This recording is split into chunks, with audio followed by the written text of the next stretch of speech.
దేనికైనా expiry date ఉంటుంది. Hello, దేనికైనా. ఈ మైక్ ఉందా, దీనికి ఒక ఎక్స్పైరీ డేట్ ఉంటుంది. ఈ లైట్ ఉందా, దానికి ఉంటుంది. ఈ క్లాత్ ఉందా, క్లాత్కి ఉంటుంది.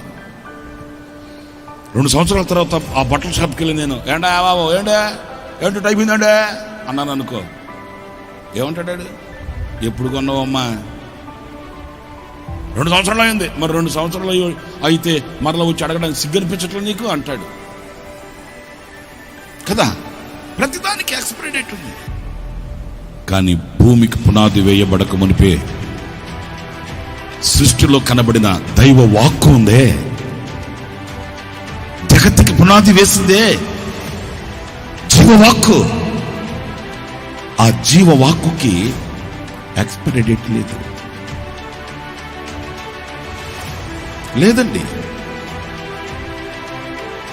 ఈనాడు నీతో మాట్లాడుతుంది, రేపు నీతో మాట్లాడుతుంది,